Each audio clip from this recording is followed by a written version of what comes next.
Hello guys! Magandang araw! Welcome back to my channel. For today's vlog mga guys ay trabaho tayo sa ating bukid. Sama ko si Boss Litoy.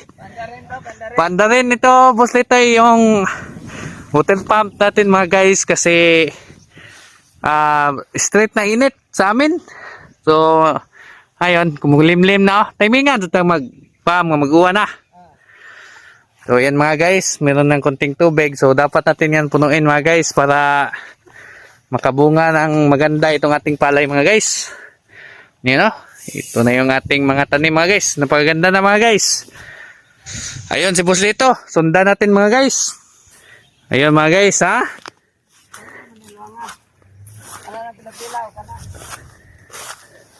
Unsa?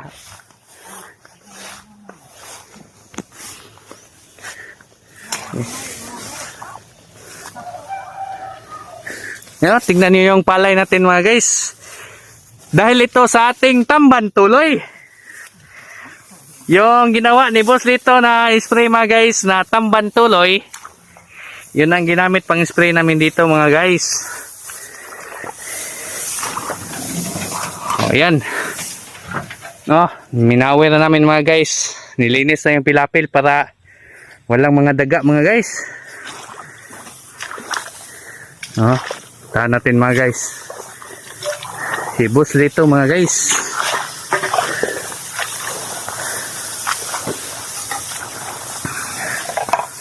Ayan mga guys oh.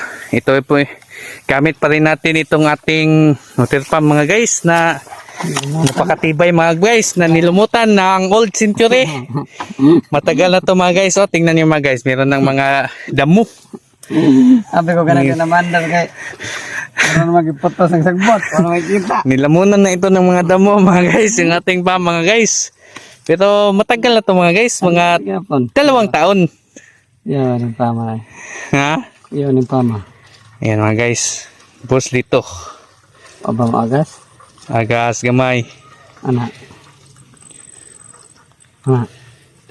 Agas daghan. Buslot na to eh. Anong gazo? Oo. Koko, buga. Ano agas to? Hungaw na. Bakit umagas? Huwag gamot ah. Huwag gamot ang operator. Sumuba. Ayan mga guys, tinubila na ito mga guys para magamit na natin mga guys. So dito tayo kumukuha ng tubig mga guys oh. Ayan, pispan to mga guys na napakadaming tubig. Dito namin pinapainom yung ating kalabaw. Ayun Boss Lito, umulan na Boss Lito. Mula na. Piste na mga Boss Lito, natubilan na namin ito mga guys. Ano ba na ganyan daot? Nanto na yung pandod. Ha? Panduhan na ito gasolina. Para hindi masira ba? Para hindi makalawangin yung ilalim yun mga guys. Pero panda rin pa rin natin mga guys. Ayan. Kasi sayang naman mga guys. Yun yan talaga yung buhay natin mga guys. Ayun. Tingnan ni Boss Lito yung kanyang Airdrum. airdrum. Puno kayo? Puno. Puno. Ayan. So make sure lang mga guys para umandara ito ay walang hungaw. Lalo na yan yung ganito niya. Walang hungaw sa ano. Para hindi para makasuyop siya ng tubig mga guys. So ayan. Pandarin na natin mga guys. At saka tips ko lang mga guys bago ito mandar kasi maingay ito. Minuran nyo para makatipid kayo sa gasolina. Kasi kapag hindi nyo minuran ay malakas kumain sa gas. Mga one click lang mga guys. Ayan o.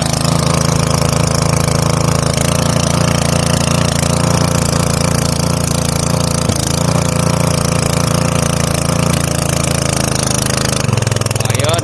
Minor na yun mga guys. So nandun na yun sa taas mga guys. Okay. Yung gasolina Boss Lito? Dalhin natin, dalhin. Dalhin? Tayo na? Ayan na. Okay mga guys, so well laging hintay tayo na ano ay mag-grass cutter tayo. Hala. Pwede ka daw na siya. Inera. Wa ka matumbi ni mutungos. Oy, Inera. Di ba dito ka ba? Sinaminora. Minor. Oh, next try mga guys.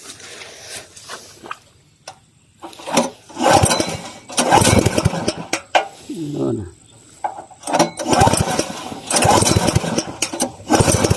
Patay na, di na mandar.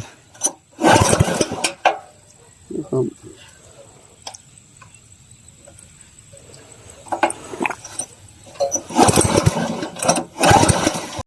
Dala.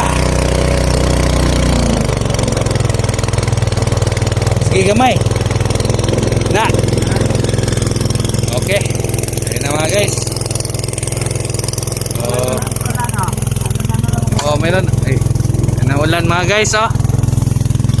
Tayo na mga guys.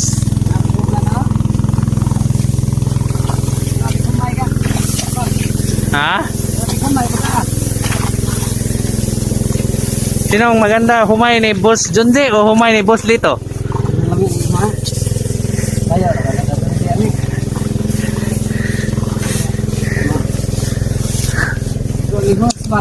Ha?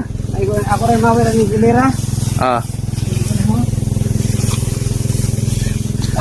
Hindi na sa talagang para mag-ilo.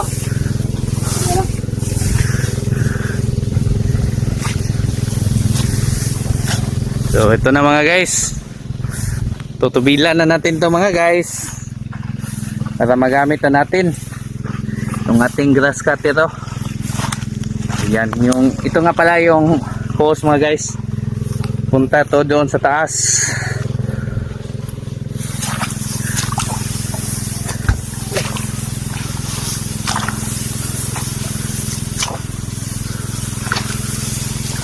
Nagamay kinanag ilaga, bus na.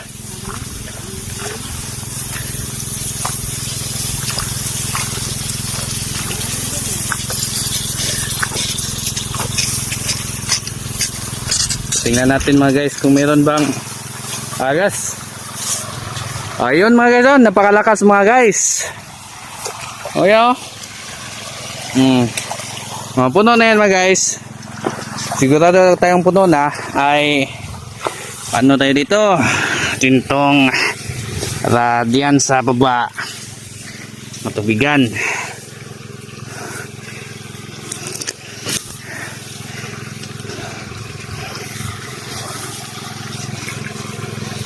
Okay. So ayan mga guys. So kanina ay malakas yung ulan. So ngayon lang ako naka-continuation sa aking vlog. O ayan. Nagpatuloy kami sa pag-grass cutter mga guys. O ito. Ayan si Boss Lito mga guys. Oh. So napakahalaga talaga na linisin palagi itong paligid sa ating palayan mga guys. Yung lalo na kapag ganito na stage mga guys o na ang tawag sa amin nagbusog. So para siyang nagbubuntis siya. At meron din konting lumalabas ng mga palay o mga guys. Yan. So kitang kita niyo naman mga palay pa konti-konti na lumalabas. So protektahan natin ang ating mga palay laban sa mga daga. Ayan. Kasi kung maraming damo ito, so kakainin ito ng daga mga guys.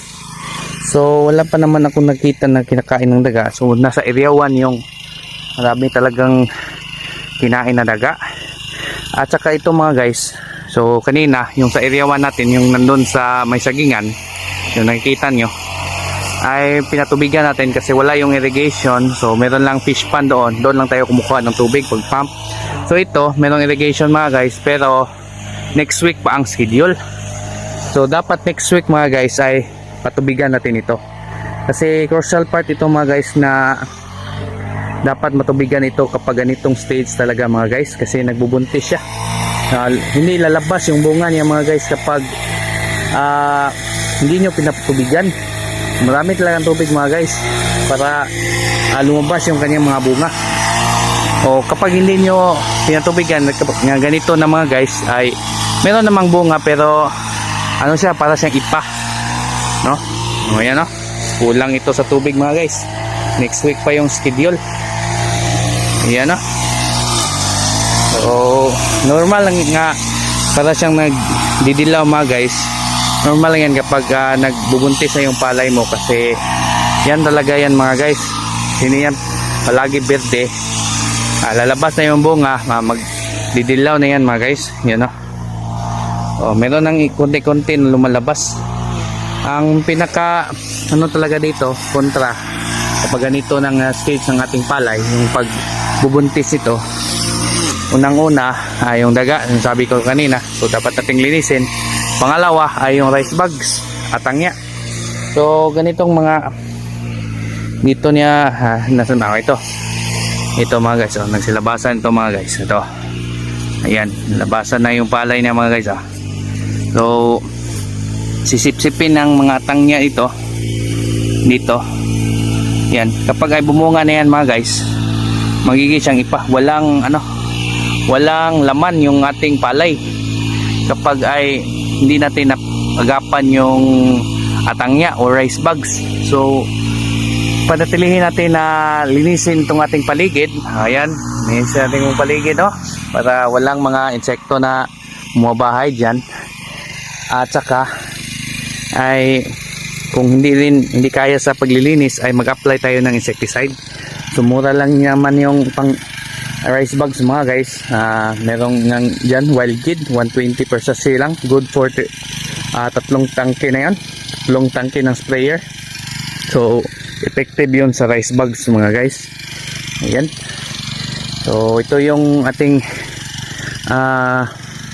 palay this wet season mga guys. So compared doon sa dry season mga guys ay medyo hindi ito gaano kaganda compared doon sa dry season, kasi yung dry season yun talaga yung pinaka-peak ng pinakol ng ng ating palay, ating pagtatanim. So dito pa marami pa tayong mawirin dito mga guys, para ay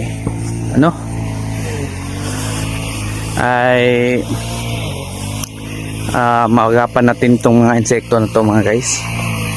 So ayan, tas ito mga guys, nakita nyo mapapayat itong ating mga palay, no? Ayan, so napapansin nyo ang papayat nito. So dahil yan mga guys, merong mga damo. So mas maganda talaga mga guys yan, mag-spray kayo ng herbicide. So sa akin mga guys, hindi nga ako nag-spray dito. So ayan, ito na yung nangyari. So kung talagang dedicated kayo sa pagsasaka, ay mag-spray kayo ng mga bitisina para maganda yung anihin. Ito. So itong ating palayan na to mga guys ay nasa mga 1 hectare doon, no? So nasa mga 1 hectare ito mga guys. So yung in-apply nating abono dito ay lang, 4 na sako lang yung in-apply natin. So ganito mga guys, oh, kita nyo, oh, napaganda nito mga guys kasi merong tubig. Oh, meron, kikita nyo, oh, meron diyang lumalabas na yung mga bunga.